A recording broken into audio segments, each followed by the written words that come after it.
ನಮಸ್ಕಾರ, ನನ್ನ ಹೆಸರು ರೋಹನ್ ಭರತ್ ಚಂದ್ರ. ಇವತ್ತಿನ ಈ ವಿಡಿಯೋ ಮಾರುಕಟ್ಟೆ ಮುಂದಿನ ವಾರ ಯಾವ ಕಡೆಗೆ 5 ಅಂಶಗಳು. ಇಂಡಿಯನ್ ಮಾರ್ಕೆಟ್ಸು ಹೊಸ ಲೈಫ್ ಟೈಮ್ ಹೈ ಟಚ್ ಆಯಿತು ಮೊನ್ನೆ, ಹಾಗೂ ಸದ್ಯಕ್ಕೆ 22,378 ಕ್ಲೋಸ್ ಆಗಿದೆ. ಓವರಾಲ್ ರ್ಯಾಲಿ ತುಂಬ ಚೆನ್ನಾಗಿ ಬಂದಿದೆ ಹಾಗೂ ಕಂಟಿನ್ಯೂಸ್ ಆಗಿ ಅಕ್ಟೋಬರ್ 2023 ಎಂಡಿಂಗಿಂದ ರ್ಯಾಲಿ ಆಗ್ತಾ ಇದೆ. ಈಗ ಎಕ್ಸ್ಪೆಕ್ಟೇಷನ್ ಏನಿದೆ ಅಂದರೆ ಓವರಾಲ್ ಅಪ್ ಟ್ರೆಂಡ್ ಕಂಟಿನ್ಯೂ ಆಗುತ್ತೆ ಅಂತ, ಹಾಗೂ ಸ್ಮಾಲ್ ಕರೆಕ್ಷನ್ಸು ಮಿಡ್ಲಲ್ಲಿ ಆಗ್ಬೋದು ಅಂತ.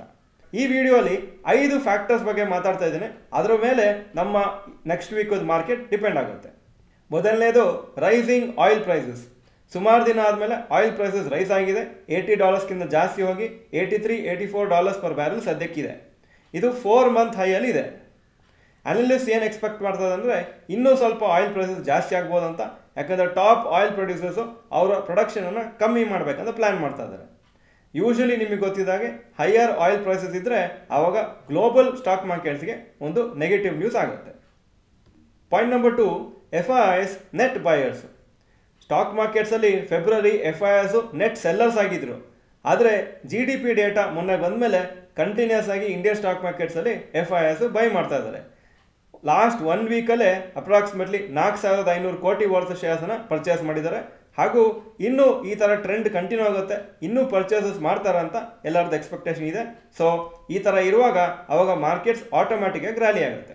ಫೆಬ್ರವರಿ ತಿಂಗಳಲ್ಲಿ FIIs ನೆಟ್ ಸೇಲ್ಸ್ ಮಾಡಿದರು 16,000 ಕೋಟಿ ವರ್ತು, ಹಾಗೂ ಜಾನ್ವರಿಲಿ ತುಂಬ ಜಾಸ್ತಿ ಸೇಲ್ಸು, ನೆಟ್ ಸೇಲ್ಸು 36,000 ಕೋಟಿ ವರ್ತ್ ಶೇರ್ಸ್. ಆದರೆ ಆಗಸ್ಟ್ 2023ಇಂದನೇ DIIs ನೆಟ್ ಬಯರ್ಸ್ ಆಗಿದ್ದಾರೆ. ಮಂತ್ ಆನ್ ಮಂತ್ ಪರ್ಚೇಸ್ ಮಾಡ್ತಾ ಬಂದಿದ್ದಾರೆ ಶೇರ್ಸನ್ನು. ಮೂರನೇದು technical resistance for markets. Nifty 50 22,300 mark ಈಸಿಯಾಗಿ ಕ್ರಾಸ್ ಆಯಿತು. 22,400 ಕ್ರಾಸ್ ಆಗಿತ್ತು ಮೊನ್ನೆ. ಸೊ ಜಾಸ್ತಿ ರೆಸಿಸ್ಟೆನ್ಸ್ ಇರಲಿಲ್ಲ. ಆದರೆ 22,500 ರೀಚ್ ಆಗಲಿಕ್ಕೆ ಸ್ವಲ್ಪ ರೆಸಿಸ್ಟೆನ್ಸ್ ಇರ್ಬೋದು ಅಂತ ಟೆಕ್ನಿಕಲ್ ಅನಲಿಸ್ಟ್ ಅವರು ಎಕ್ಸ್ಪೆಕ್ಟ್ ಮಾಡ್ತಾ ಇದ್ದಾರೆ. ಅಕಸ್ಮಾತ್ ಅದನ್ನು ಬ್ರೇಕ್ ಆದರೆ ಆವಾಗ ಈಸಿಯಾಗಿ 22,750 ಹೋಗ್ಬೋದು ಅಂತ ಎಕ್ಸ್ಪೆಕ್ಟೇಷನ್ ಇದೆ. ಹಾಗೂ ಸ್ಟ್ರಾಂಗ್ ಸಪೋರ್ಟ್ ಇದೆ 22,200 22,000 ರೇಂಜಲ್ಲಿ. ಯಾಕಂದರೆ ನೀವು ನೋಡಿರ್ಬೋದು ಎಷ್ಟೋ ದಿನ ಆ 22,000 ಮಾರ್ಕಿಂದ ಕೆಳಗೆ ಬಂದರೂ ಮತ್ತೆ ಪುನಃ ಆ ಪರ್ಟಿಕ್ಯುಲರ್ ಮಾರ್ಕಿಂದ ರ್ಯಾಲಿ ಆಗ್ತಾ ಇತ್ತು. ಸೊ ಅದು ಒಂದು ಒಳ್ಳೆ ಸಪೋರ್ಟ್ ಆಗುತ್ತೆ. ಸೊ ಇದನ್ನು ನೋಡಿದರೆ ಡೌನ್ ಸೈಡ್ ಅಥವಾ ಬೀಳೋ ಚಾನ್ಸಸ್ಸು ತುಂಬ ಕಮ್ಮಿ ಇದೆ. ಅಲ್ಲಿ ಸ್ವಲ್ಪ ಕರೆಕ್ಷನ್ಸ್ ಆಗ್ಬೋದು, ಆದರೆ ತುಂಬ ಬೀಳೋ ಚಾನ್ಸಸ್ ಸ್ವಲ್ಪ ಕಮ್ಮಿ ಇದೆ ಅಂತ ಹೇಳ್ತಾರೆ. Point number 4, India VIX. Volatility index ಅಂತ ಇಂಡಿಯಾ ವಿಕ್ಸ್ ಅಂತಿದೆ. ಅದು ಸದ್ಯಕ್ಕೆ 15 ಹತ್ರ ಇದೆ. ಅದು ಲಾಸ್ಟ್ ವೀಕು 16 ಕ್ರಾಸ್ ಆಗಿತ್ತು.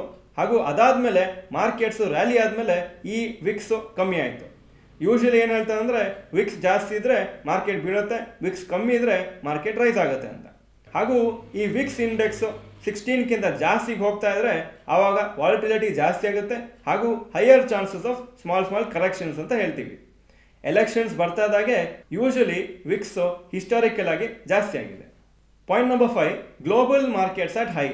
ನಿಮಗೆ ಗೊತ್ತಿದ್ದಾಗೆ US ಮಾರ್ಕೆಟ್ಸು ಲೈಫ್ ಟೈಮ್ ಹೈಯಲ್ಲಿದೆ, ಜಾಪನೀಸ್ ಮಾರ್ಕೆಟ್ಸು ಲೈಫ್ ಟೈಮ್ ಹೈಯಲ್ಲಿದೆ, ಹಾಗೂ ಆಲ್ಮೋಸ್ಟು 35 ವರ್ಷದ ಹೈಯಲ್ಲಿದೆ. ಸೊ ಅದರಿಂದ ನಮ್ಮ ಮಾರ್ಕೆಟ್ಸಿಗೂ ಒಂದು ಚೆನ್ನಾಗಿ ಪುಷ್ ಸಿಕ್ಕಿದೆ. ನಮ್ಮ ಮಾರ್ಕೆಟ್ಸು ಲೈಫ್ ಟೈಮ್ ಹೈಯಲ್ಲಿದೆ. ಯೂಶಲಿ ಏನಾಗುತ್ತೆ ಅಂದರೆ ಎಲ್ಲ ಮಾರ್ಕೆಟ್ಸ್ ಒಟ್ಟಿಗೆ ಹೋಗುತ್ತೆ. ಅದು ಬೇರೆ ಬೇರೆ ದೇಶದ ಮಾರ್ಕೆಟ್ಸ್ ಇದ್ದರೂ ಒಟ್ಟಿಗೆ ಮೇಲೆ ಹೋಗುತ್ತೆ, ಬೀಳುವಾಗಲೂ ಒಂದೇ ಥರ ವೀಕ್ನೆಸ್ ಇರುತ್ತೆ. ಸೊ ಎಲ್ಲಿವರೆಗೆ ಗ್ಲೋಬಲ್ ಮಾರ್ಕೆಟ್ಸ್ ಪಾಸಿಟಿವ್ ಆಗಿರ್ತದೆ, ನಮ್ಮ ಮಾರ್ಕೆಟ್ಸಿಗೆ ಪ್ರಾಬ್ಲಮ್ ಇರೋದಿಲ್ಲ.